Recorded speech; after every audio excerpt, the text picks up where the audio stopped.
Contradict तो कर रहे हैं कि आपने ये कहा, लेकिन आप भी अजम्पशंस के बेसिस पे बात कर रहे हैं। आपने खुदा के होने का कौन सा प्रूफ पेश किया है खुदा की एग्जिस्टेंस का?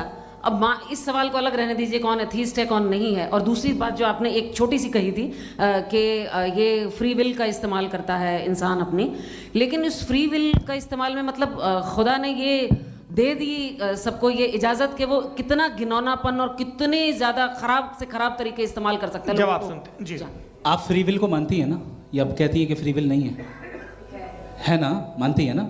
तो अब आपके पास इसका कोई एक्सप्लेनेशन नहीं है कि अगर एक इंसान उस फ्री विल का इस्तेमाल करके गलत काम कर रहा है और बच के अच्छी ज़िंदगी गुजार के निकल जा रहा है, उसका कोई रिकम्पेंस नहीं है।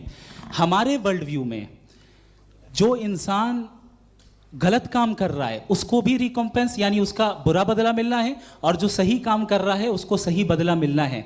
लिहाजा जो फ्री विल है वो इस तरीके से है कि एक लिमिटेड टाइम तक खुदा ने मोहलत दी है। ऐसा नहीं कि छूट दे दी, जो करना है करते रहो हमेशा। वक्त आएगा जब एग्जाम का टाइम खत्म होगा तब रिजल्ट आएगा, दौराने एग्जाम जबरदस्ती आपको नहीं बताया जाएगा। अरे भाई एक सेकंड जी, सवाल मुफ्ती साहब से मेरा मुफ्ती साहब से जी, रुक जाइए, आपसे फोन आप इसके बाद आपसे यही रहेंगे वो। हाँ, बोलिए। मैं मुफ्ती साहब एक ही सवाल करता हूँ कि अगर जो हो रहा है फ्री विल से हो रहा है और एक दिन बरोज़ क़यामत इंसाफ होगा मैशर में वगैरह वगैरह, तो दुआ क्यों मांगते हैं लोग? दुआ मांगते हैं इसके मतलब है अभी भी उसने ये डिपार्टमेंट रखा है कि मैं रोज़मर्रा की ज़िंदगी में बिल्कुल बिल्कुल ही कैन। तो तुम कैन हो, तुम मुझे नौकरी दिला देते हो, मेरे बेटे को ग्रीन कार्ड दिला देते हो, और 45,000 बच्चे मरते उन्हें रोकते नहीं हो।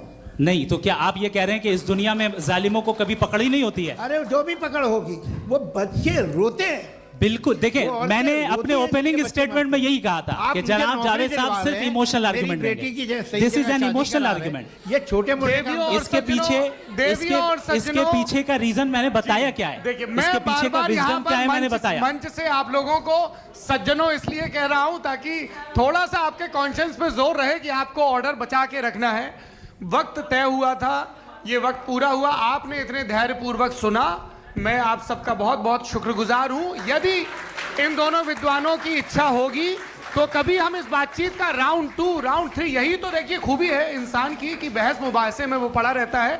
आप लोगों ने बड़े धैर्य का परिचय दिया, बहुत बहुत शुक्रिया। इसी के साथ ये बातचीत यहाँ पे समाप्त होती है। मैं एक बात बता दूं, ये सारी बहस हो गई, अब मुफ्ती साहब और बड़े मुफ्ती साहब इन साथ के साथ मैं खाना खाने वाला हूँ। अच्छा।